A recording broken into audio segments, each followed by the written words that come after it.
Hello, welcome back to YCFT. It's very warm in the UK and we're here to talk about some movies before we die. Just full disclosure, this is probably the hottest day that we've ever recorded. It is.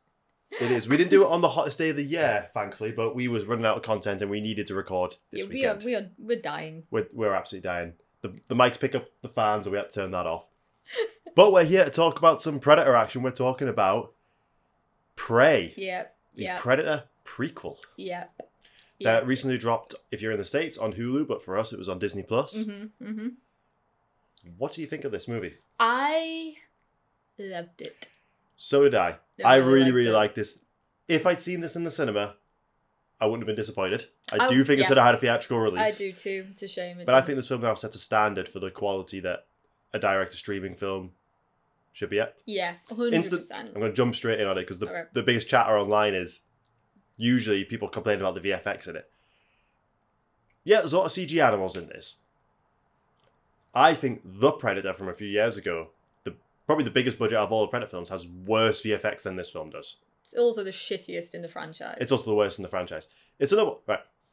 So, in theory, this film is meant to be I think it's the first time the Predators come to Earth. Because one thing I really like is we do see the Predator working his way up the food chain. Essentially, he's taking on all the Predators, sometimes like a snake, to a wolf, bear, humans. Yes. To me, that is a race. If they'd been before, why would he bother going for something if he already knew humans were top of the food chain? Yeah. AVP isn't canon. Obviously, we got Scar there from Alien vs. Predator and Aliens vs. Predator record. AVP goes back a couple of thousand years, like the Aztec era. Yes. Yeah. That isn't canon anymore. But, so that would have been the original earliest point they came to Earth. In The Predator, when you see they have a bunch of like Predator memorabilia, essentially, they have the spear with the alien tail on it. Yes. So that's like how much of AVP is canon isn't really known. And it's just easier for everybody if we just class The Predator as not canon. If we just dismiss it as a film. If we just ignore it, then there's no continuity issues. We never speak about it again. Yeah, we might have to watch it once to do a video on it again. But it's bad. This film kicks ass. Going into it, I was like, is this going to do I knew it wouldn't beat Predator. And it's not going to beat Predator 2 for me. Yeah. So, for me, would it beat Predators? Which I am a strong defender of. And I hate to say it, but I think it does. Predators 2010. So this is like, goes third for me. Predators 2010. I think it takes a lot from Predators. Yeah, I think it borrows a little bit. Yeah. I really like this. Yeah. And this is, I mean, I love the original film, the original 1987 film, and I'm very familiar with that. You're a bit more familiar. If you can't tell, we're fans of the Predator franchise. Yeah. But you were a bit more familiar with the other sequels. Yeah. I went into this feeling I was probably going to like it, just based on what I knew. The fact that it's set in a Native American tribe. We've gone back in time, which is what I really It's set on the Great Plains of Canada. Yes. It was filmed in Canada. It was filmed in, where was it filmed? Near Calgary, Alberta. Yeah. But there was enough there for me that I was like, right, I'm interested. Like, it's what, 1712?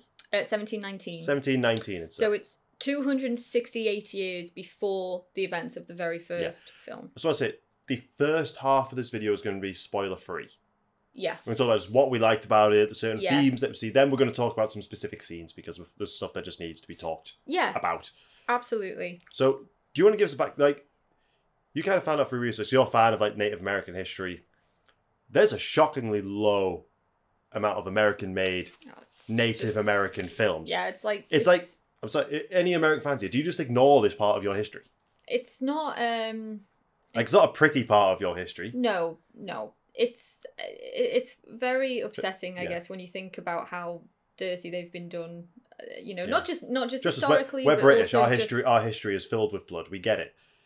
Oh, but it's steeped in massacres. These people are still around, and they need to be acknowledged more. So I got excited when I saw it was based around the Comanches. Same. I think when you think about Native American movies, you automatically your brain might jump to something like Dances with Wolves, or like Last of the Mohicans or something like that. These big films that are like 20 plus years old. Where are the most recent Native American films? And there's been a few, Yeah. There has been a few. You know, there's like songs my brothers taught me. There's one called, you know, Wind River. Many documentaries. Yeah. But not a lot of mainstream feature films set in and around Native American tribes. My main issue is feature films are happy to use, and TV are happy to use Native Americans for their supernatural things. Like, oh, it's a Native American burial ground. It's an Indian burial ground. Oh, we need to do some, looking at you, Chapter 2. Yeah. Native American rituals to reveal things. It's, they're used as like a scapegoat to easily explain away something supernatural happening. Yeah. To me, that doesn't look into their culture at all. It's convenient. Oh, let's just do, you know, it's Native American stuff. Oh, all right, yeah, cool, we'll buy that. Yeah. So I did like the setting. Dan Trachtenberg, I think that's what Dan Trachtenberg, yes, he is director. He has only directed one film before this, which I really, really like, 10 Cloverfield Lane. Yeah. I think it's, to be able to take Fred Flintstone and make him scary is quite a feat. So I hope he gets a lot more work after this one. So I think with the budget that he had, I think he's made one of the greatest Predator movies. Yeah. And do you want to know a little bit about the inspiration for why he wanted to do tell this particular story? Go on. Obviously, he's a fan of the original film. That kind of goes without saying. That to direct a Predator film, you kind of need to be a fan somewhere in the franchise anyway. But he said that the main inspiration was he was always attracted by the character of Billy. Yeah. You know, the original film, Billy, who was a Native American character in the 1987 film. And he always loved the scene where Billy kind of has his last stand with the Predator. You know, where he stops on the bridge, he disrobes, and he does his warrior scar. The scar, that is referenced directly in the film. It is. Our main character's brother. It is. Is given that wound. Well, Trachtenberg said he loved that idea, but he was always really pissed off that we never actually got to see Billy's face off with the Predator, because obviously the camera cuts away and we just hear him scream. Well, throughout the movie, we see Billy knows there is something there. Billy's the first one, isn't he, to clock there's something out there, and it ain't no man. Yeah. So yeah, I think Trachtenberg always wanted to. He circled back round to this idea of, you know, let's see the Predators actually face off against Native Americans. Other hunters, expert hunters, as well. So I just thought that was pretty cool. That was pretty cool. It does actually have origins within the first film. Yeah. So our leading character. Our leading character is a lady. It is. I feel like I need to drop another point here. Yes, let's do it. More chatter. I just need to stop going online. Yeah. Even before people saw the film, I saw a lot of how is a small woman going to take on the Predator when Arnie barely managed to do it himself. Like, no, Predator's always meant to be a macho film. I'm sorry, but you don't get the first film. Yeah. The first one, yes, this is one of the most testosterone-filled movies ever made. That handshake. And I love it. The most testosterone-filled handshake in history. Yes. But their big muscles and their big guns are what beat the Predator. No. Arnie gets his ass kicked. He's vulnerable in the first film. And it's his instincts, his brains, and a little bit of luck is what beat that Predator. And nature. He uses his surroundings. It's mud at the end of the day. His muscles do not win him that fight. Absolutely not. No. So, if we're going to this race of people who literally their whole thing is to hunt, that is how they survive. Yes, I think they're going to stand more of a chance against a Predator than Arnie does. Yes. Like, butch men is not what makes Predator Predator. It's a fun aspect of it. Mm-hmm. It's not the But I think if you don't want to watch this movie because of the female protagonist, then you seriously misunderstand what made Predator Predator. Yeah, I absolutely agree with that. And inevitably I think as soon as it was announced, Prey is going to be a female-led film, instantly, you had all like very chauvinist, Twitter stuff saying like, oh my god, no, a woman can't do this, that's so stupid, it's so woke, and it's this. It is weird. It's taken so long to have a female. There's always women in Predator films. Yes. But to have an actual female take on the Predator in one-to-one combat. We haven't seen this. We haven't seen that before. No. And obviously we have the sniper from Predators. We have one of the cops in the second one who's Predator. But they don't take the Predator on in hand-to-hand combat. No. And how is this taken nearly 40 years? Exactly. And our character is called Naru. She is part of the Comanche tribe. Yeah. What's the name of the actress? Amber Midhunter. Yeah, I think she's fantastic. This is also the first film to be dubbed in Comanche. It is. First film, guys, to be... They literally, these people still live in America Yes. And there aren't films dubbed in their language. Yes. That baffles me, but I Yes. think that's really cool. It is very cool. Amber Midhunter, she's only 25 years old. And she herself is of the Fort Peck Sioux tribe. So she is Native American. And she's absolutely brilliant, I think. She really does carry the movie. I like the approach. The trailer, to me, makes it look like it's going to be one of those... Because you see, it's like, the lion's like, why do you want to hunt? And she responds with, because you don't think I can. Yeah. This isn't a film where she's going out to prove herself. No. This isn't I'm doing this because you don't believe a woman can do this. They believe she can do a lot of things. Her brother has a lot of respect for her. Yeah. She's a really good tracker. She's a good healer. Yes, she can cook. The main plot of this is you are good at so many things. Why do you want to hunt? Are you wanting to do this for the right reasons? Yeah. So it's kind of like it is her trying to find out where she fits in this world. Yeah, absolutely. But no, like there is, we have young men in this, and a little bit too much Diet Coke there. They do kind of almost want to. Young men tend to do dismiss her because she is a woman. They do. The elders seem to realize the skill set that she has. Yeah. And instantly, when she goes along on one of the hunts to find someone who's gone missing, you have the joke of, we don't need a cook, we're not gone that long. Yes. But the brother's in's like, she is the best tracker we have. She is, yeah.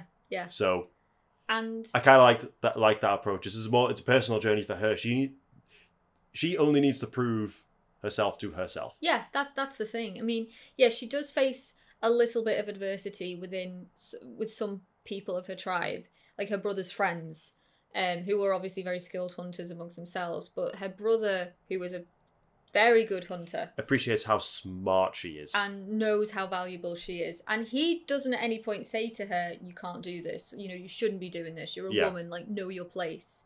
He actually just says, yes, think of the reasons why you want to do this, and are you ready? Yeah. That's the key thing. And so when she inevitably kind of goes off on this journey and she inevitably discovers the predator, it's not because, she's, as you say, she's not trying to prove a point. She's doing it because she literally happens to, fall into this situation. This is a threat. It is a threat. Like how a bear would be a threat. Exactly. Now, should we get on to the predator himself? Yes. Also known, I've heard him be called two names. He most popularly seems to be known as the feral predator. But I've also seen him known as the Pathfinder Predator. Yeah, okay. Which I think fits him a bit better. Because they know not to put the Predator back in the box. We know what a Predator is. You can't do it.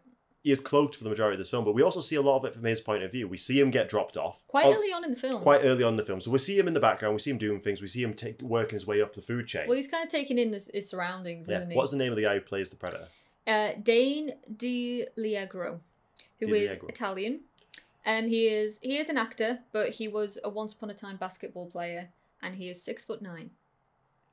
And just for a little, so he's shorter than Kevin Peter Hall. He is 5.5 inches smaller than Kevin Peter Hall.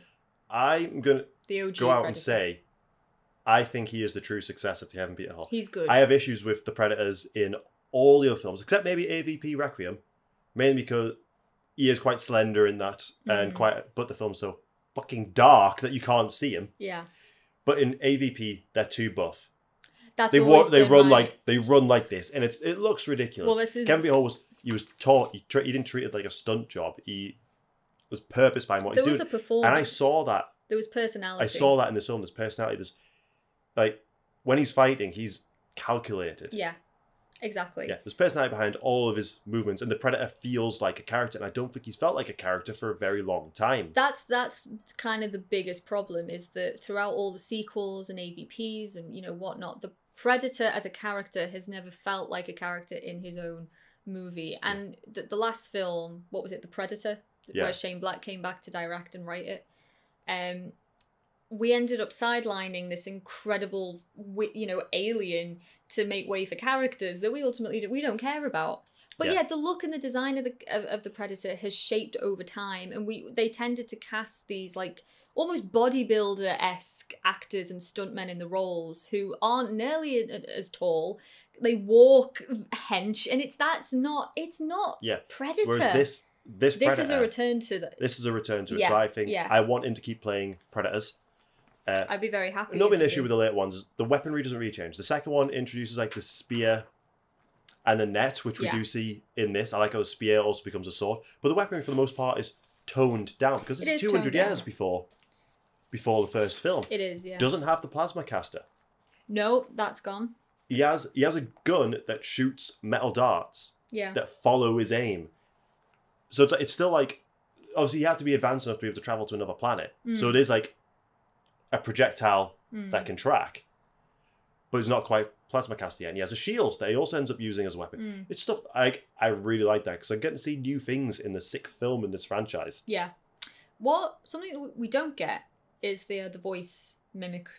No, he doesn't mimic. Because there's don't not a lot of dialogue in this film. There's not a lot of dialogue. But we have a return to the clicking. Yeah, we haven't had the clicking in a while. I tried to describe it to you, like the Predator noise, not the clicking noise, but I think it's when we see Predator cam and it's like a do do do do. I can't describe it. You said it was like almost being underwater. Yeah. A little bit. We have that. Yeah. What do you think? You're not a fan of the face, are you? I'm not a fan of the face. I like the mask.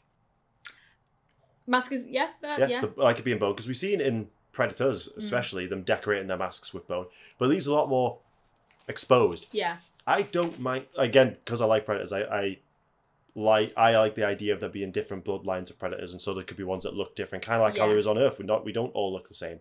And even between Predator 1 and 2, the face shape is the same, but they look very different. Yeah. It is a bit jarring, the face. I think because the issues I have in the later ones is like the first one when the mandibles, is that what they call it? Mandibles. They were designed to stretch. In the new ones, they were designed to be open, so when they closed, AVP is the worst of this. They're flat, they're very loose. Yeah. And they've kind of forgotten the point of them, which is to cover the mouth and to communicate. Yeah. That issue is kind of here as well. There's a lot of gum on display. There's a lot of gum. Yeah. But I also kind of like how you can still see them when the mask is on. I think I like it a lot more than you do. I've grown to it. I just didn't really care for it. I mean, I think for me, the original Predator face is the ultimate Predator face, and Trachtenberg has said with in this movie he wanted his Predator to look more alien-like, and that's why they did the redesign of the face. Even though when you think the original Predator, that's clearly not a human thing. That is something that has come from another planet. We could also say like 200 years of. Well, I was just going to say, yeah, you could put it down to that. How quickly did the Predators evolve facially or physically? But like I said, I think there's just different bloodlines. They all look slightly different. Yeah. So is the face the only downfall of this Predator for you? Yeah, that's the only one. Performance-wise, I thought it was great. I felt like the Predator was a main character here. Yeah. And he feels like we followed him almost as much as we follow. Yeah. The lead. Yeah, and we see them. Well, I mean, it's like 36 minutes into the film before we even see a silhouette of the Predator. Yeah. So we know he's landed, and we see like little bits of him here and there, but we don't actually see full Predator until maybe like almost an hour into the film. So for the most part, their stories are separate. So I like how it builds it up, that when they inevitably do confront each other. Yeah. And I thought that was really, really clever. This theme of like, who is the prey? Who is the prey? That line's like, are you ready to be hunted? Yeah, and obviously again we're dealing with the Comanche tribe here. These people are expert hunters, and there's a great scene in the beginning where her brother, he goes out and he kills, what is it, a lion or something, or a big cat? Big cat, and he brings back the head. It's his trophy. This is a tribe of people. There's a lot of like. There's a mirroring between the Comanches and the Predators. Yeah, exactly. Predator takes the spines. The Yautja, as they are known. Yeah, I can't get my head around that. It just sounds too much like Woucher, which was like a weird... Do you remember that? I believe that's what they were established in the 90s comics and onwards, so... It's never said in the films, as far as I'm aware. I don't think it ever is. Yeah, but they are known as the Yautja. Yeah, the Yautja. I know all the Predators... Like, obviously you have the Predator, the city Predator. But in all the other ones, they are given names, so like that's why he's called Scar. Scar, yeah. And I believe the Predator in Alien vs Predator Requiem was called Wolf. Yeah. I can't remember all of them. It was whenever there's multiple Predators, they give them names so you can distinguish them. Yeah. Something that you said before as well, how there's not a lot of dialogue in the film. That was one of the biggest strengths. It's because the weakness I have with Predators is it's a lot of tell, don't show. Yeah. Like Adrian Brody, we know you're very smart and you're telling us this because they don't talk a lot. It's a lot of showing us instead of telling us, Yeah. and I like that. I do too. It's more about establishing the setting. You know, we learn a lot about these characters just by watching them. Yeah. You know, kind of figuring out who's who sort of individually. There's not a lot of exposition here. We don't waste time in, you know, like trying to talk about everything, or, you know, like trying to establish everything through thick, heavy dialogue. Yeah. We both have an issue with this one, isn't it? It is the very American speaking. Yes. They talk like, the issue I have is like, she does speak Comanche to her dog, who is the best boy. He's great. So he obeys orders in that language. But then they go on to speak English. They would have learned English when Europeans came over. I imagine we had to communicate. But I think by having her speak Comanche to the dog and then speak English for the rest of it, otherwise I would have just assumed that they are speaking Comanche. We're hearing it as English because it's a film. Yeah. And some of the phrases say like, oh, we're not gone long enough, we don't need a cook. That's not something that would have been said 200 yet. Like, not like that. I think maybe if they gave them a bit of an accent. I think that's, That's kind of the issue I have with the film. I can understand it. I got used to it. Yeah. But it was jarring. I knew from the trailer, I was like, they're going to speak very American, aren't they? It's very modern English. Yeah. And, one of the characters says something like, oh, bring it home. Yeah. Bring it home. It's like, I don't think they said that, know, 200. What do you think of the French fur catchers? Is that what they're called? No, fur trappers. Fur trappers. Fur trappers. They're basically there to be a body count, but I do think they're very funny. The French fur trappers. I mean, they do represent an interesting part in Native American history, though. They do. Because we see that they've slaughtered a lot of buffalo for their fur. The buffalo were... Well, they were essential They were essential life source to Native Americans. They tended to follow where the buffalo went. They used every single part of them. So by killing them, stripping them, and leaving it, they were essentially attacking the lifestyle of these people. You are depriving these people. That is them showing the impact that the Europeans had on the people. So we do, because one of them does speak, I have to assume speaks English. Yeah. Not Comanche, because she can communicate with him. Oh, that's a good point, actually, yeah. Maybe he can speak Comanche, though. Because but like I said, because she speaks Comanche to the dog, and then the rest speak English the rest of the time. What language are they actually communicating in? Yeah, exactly. Yeah. But what I really like is, the rest of the French people speak, I know people online have translated what they've said. We don't get subtitles for the French. Because why would she know French? Yeah, she wouldn't. She wouldn't understand what they're saying. I liked that choice. If she can't understand them, then why should we? But we know the French fur trappers are basically there to be slaughtered. Yeah, and I mean... it leads to some really fun scenes.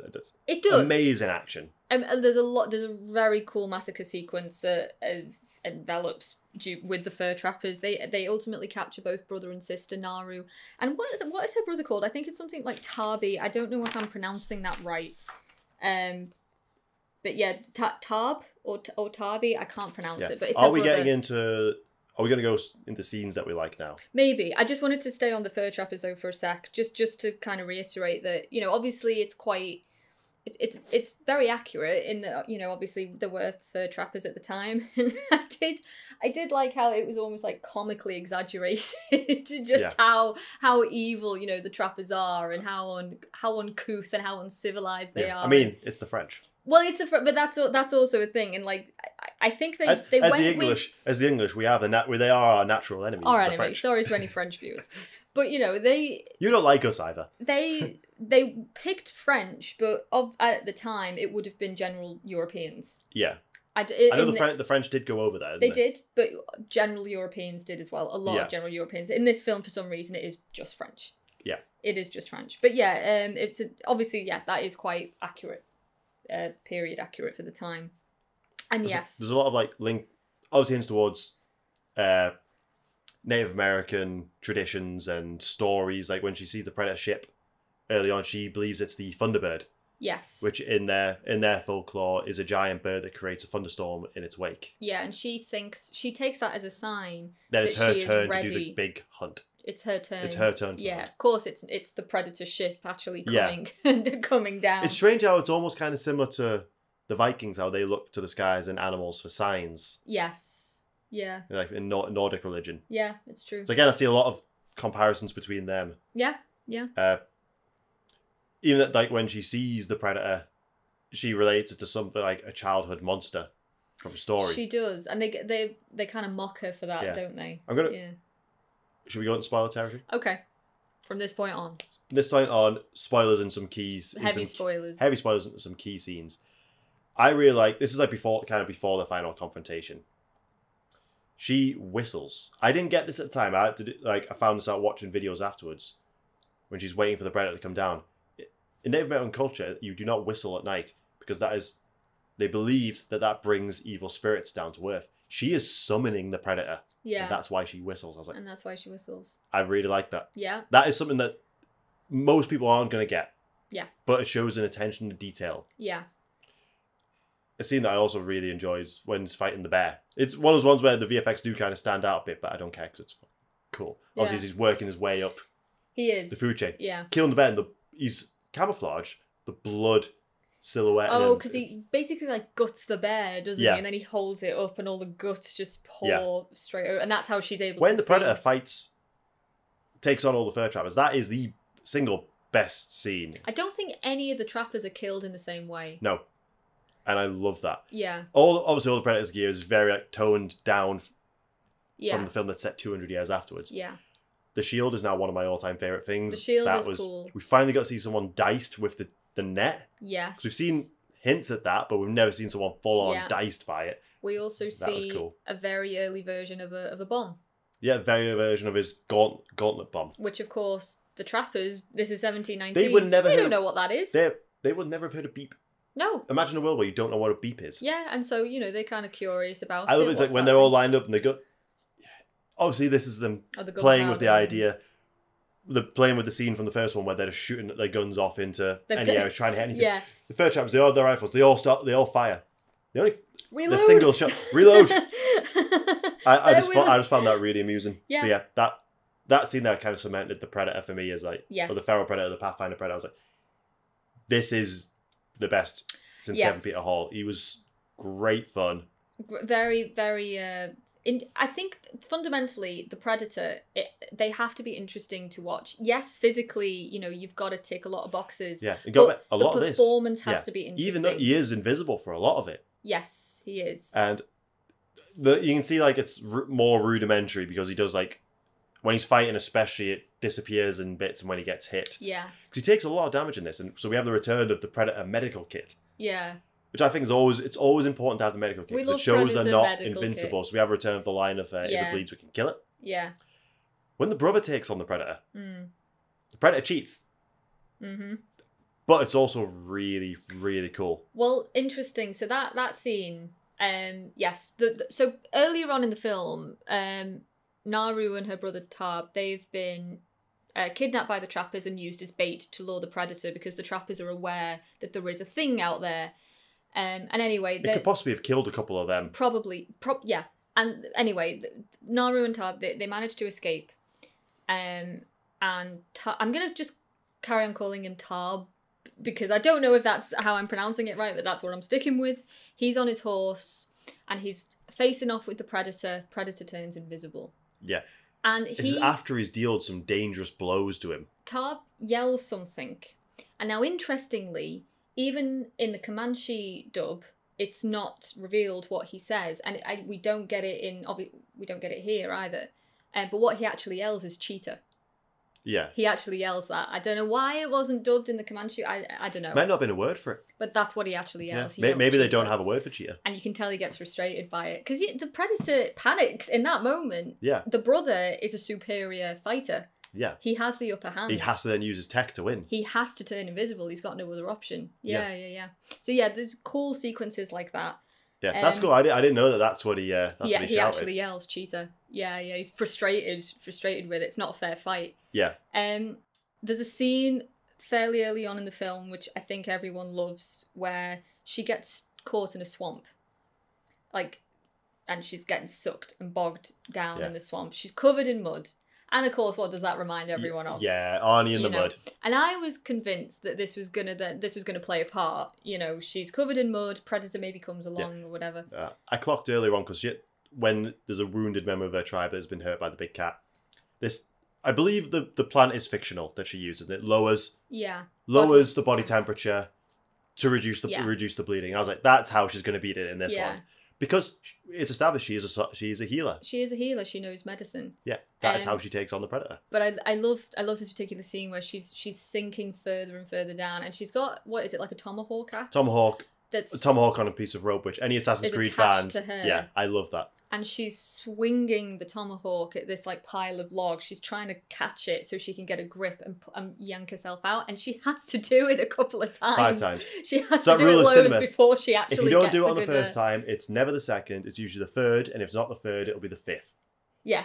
That's usually the rule of how this works. It you know, the tension I thought it was really, really clever. Yeah. And then also the fact that, I mean, it does come into play, the mud. It does come into play, but just not in the way that you would expect. Their final confrontation. Yeah. She has to fight him smartly because she is not Arnie. She is not massive. Yeah. Obviously, she has no idea who Arnold Schwarzenegger is. He's not born yet. Yeah. But if Arnie can't go toe-to-toe with this type of creature, she's not going to be able to go to... She can't beat it in a fist fight. No. So she has to fight it smartly. Yeah. By disguising herself, by using her tools. By using her own bait. Yeah.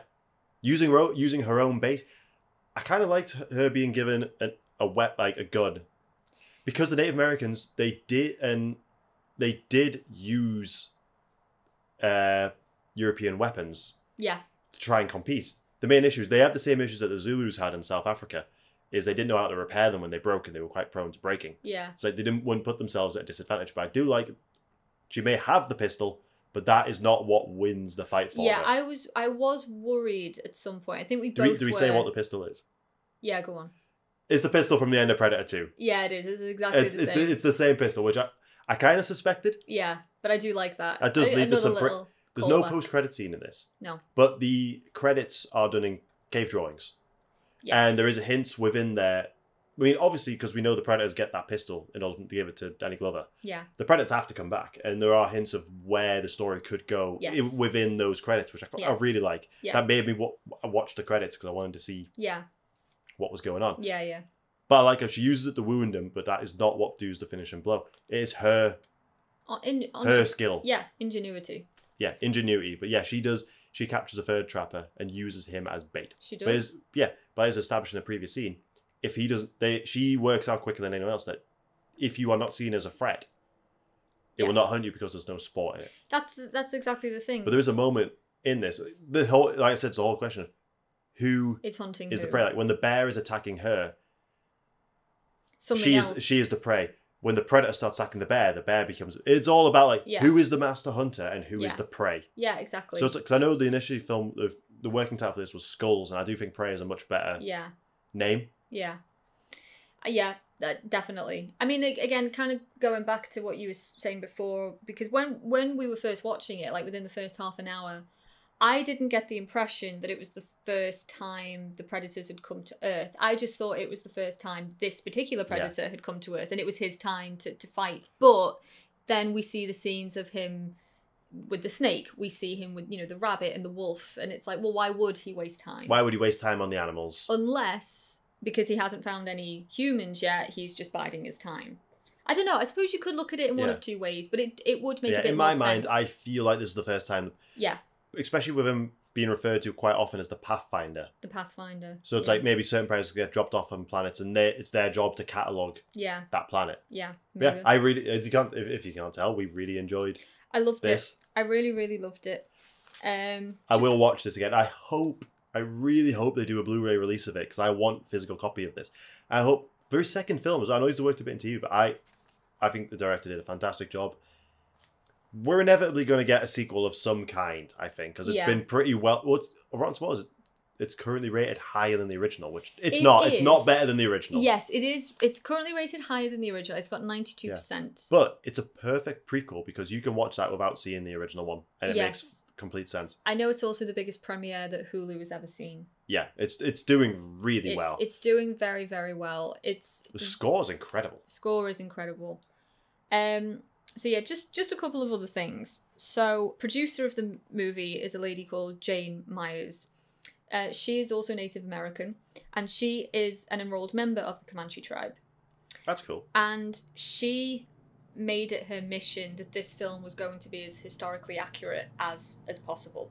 So if there was something that was on the set that didn't look right. Maybe it was the wrong colour. Maybe a teepee wasn't shaped the right way. Then did they get any Comanches on set? She herself. She herself. Yeah, well, I know she is. Well, I don't know if they had any others. Yeah. But I do know that they filmed as well on Stoney Nakoda Nation, which is near Calgary, Alberta. And a lot of the Indigenous leaders gave their blessing to the film crew to film on their ancestral land. They actually sought permission and they were granted it. And a lot of the key cast and crew before filming took part in like a Native American ceremony. That's really like cool. Another like little blessing. Respect. Out of respect, yeah, absolutely. This is what it's all been about. And Amber Midhunter was saying that, you know, it was so...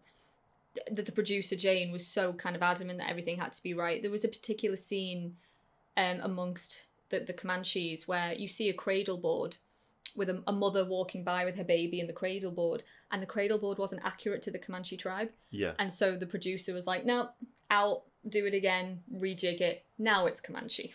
Yeah. And now we can put that in the film. So that's the level of like specificity that we're dealing with here. Yeah. Because clearly a lot of the cast are have Native American heritage, and yes, exactly.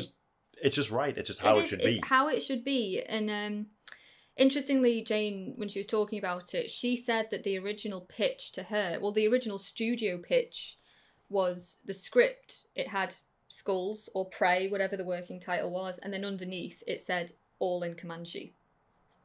So the actual studio pitch was this was going to be an entirely Comanche language film. Yeah. And I think just because it went to streaming, it made sense to do an English version and a Comanche version. And yeah, just a few more things. So one of the things I asked you when we were watching it was, do you think there's a specific reason that they focused on the Comanche tribe? When obviously there's Sioux, there's Apache, you know, like there's lots of different tribes. Why did maybe they focus on Comanche? And from what I can tell, I don't think there's a like overall specific reason, but I did learn that horses were very important to the Comanches, and they were the first Native American tribe to master horseback riding. Yeah. And that obviously became a major advantage whenever they were in war or battle. Yeah. They would just ride in on their horses. Do you think there's a good chance that they picked the Comanches because they are more well known? It could outside of America too. It could be, but they did become very known for fighting on horseback, and warfare, when it did become a big part of their life, they gained a reputation for being quite fierce and quite formidable. So formidable warriors. Yeah. Basically. So makes sense when you take it on. It makes sense. Yeah. When you take on a predator, that's the kind of skill that you need. I can see, because obviously the predators would have got some sort of feedback. We've seen them have a stream from their helmet so they can see what other predators see. I can see how this predator over 200 years, what was learned here and over subsequent times that they came back, I can see how the predator would be as it was when we see it in 87? 87? Yeah. One thing I can't quite get is I always assume that the predators can breathe our atmosphere. It's just kind of missing something. Yeah. That's why the mask has the tubes gun in it, and we see in Predator 2 he has a bit of an air thing. He takes a bit. I still think that's full of coke. But I've got theories on that. That's for another video. At Predator 2, we will do it. So maybe because it's the first time, predators don't quite realise that they can breathe the atmosphere, but maybe it's missing something. But you can see because he takes a spear from the brother through the shoulder. Needs a bit more armor plating on there. They need a bomb that can... obviously, once they've developed the plasma casters, right, we need that technology in the bomb as well, so it does a bigger area of effect. You can kind of see like what they would have learned as the shielding or the cloaking needs upgrading. Yeah. The mask needs to cover the entirety of the face. Yes. Yeah, it needs to not be easily dissolved. You can see how we would have got to... the point 1987. Absolutely. Yeah, because very much inferred, isn't it, that they keep coming back. Yeah. And also... well, if we keep killing them, then obviously we're one of the greatest threats that they have. Exactly. And if this is his first time, then, you know, it would make sense that they're going to come back. So the Predator ultimately loses because he underestimates people, the humans. Yes, completely underestimates them. Yeah. Also, he takes on too many big fights, like, because... After taking on a bear, then takes on a bunch of fur trappers. Although he kills them all with relative ease, he takes a couple of hits there, and he heals himself. He takes a lot of damage fighting a brother. He does. I'm not taking anything away from the final fight, but he goes straight back into another fight he does. Not long after that. He does. He really oversteps and underestimates. He constantly underestimates humans. Yeah. and that's inevitably what gets him killed. Yeah, every time. Also, the end credits you mentioned, the animated end credits, they were also created by Native American artists. That is awesome. Yeah. And also, I thought it was really, really nice. We get a tribute at the very end of the film for the Comanche Nation. Yeah. And there's also a personal tribute to someone in particular who, I don't know, must have been known to the director or someone. But yeah, this film is very much for the Comanche Nation. Yeah. And it's just a really good Predator film. It is. I think it's very good. It's Hunter versus Hunter. It's the best one since the second one. I know you place it above the second one. I do, but a Predator 2 I'm not overly familiar with. I've only seen it like once or twice, maybe, and yeah, I do enjoy it. I love anything with Bill Paxton in. Yeah. But this was good. People do tend to say that this is like the spiritual there's a proper spoiler because the Predator loses an arm. Yes. Through his own tech, which is similar to what happens to the Predator in Predator 2. In Predator 2, he also loses an arm. Is it the same arm as well? Is it his right one, his left one? It probably is going to be the same. Overall. He loses his right one in this one. It's his left, because he's going to use his gauntlet. That's when Danny Glover slashes the gauntlet. Because unlike the French in this film, he knows what a beeping countdown means. So he slices that. Unlike the French. But I also really like the return of the medical kit. Because it makes it again, it's like if it bleeds, we can kill it. It's just telling the audience this thing is not invincible. This thing is not invincible. Yeah, Predator, it is vulnerable. And the thing is with the Predator, it kills to a code, right? Like, that's how it works. It's not like an alien, say, which will just kill you regardless. Predator will only kill you if there's merit to it, if it sees it as a worthy cause. Yeah. So in the second one, goes after the female cop. Doesn't kill her because she's pregnant. It's guaranteed. That child is defense. Yeah. It is not an honourable kill to kill that child. To an extent, the Predator has morals. Has a code. It kills to a code. Yeah, absolutely. And I love seeing his and Naru's relationship in this kind of... They're figuring each other out. Yeah. In the second half especially. And yes, she is the first one to kind of cotton on how this thing works. Kind of like Arnie said, right, you have cloaking. I've worked out my own way to cloak myself. I've got my own way, thank you very much. Yep.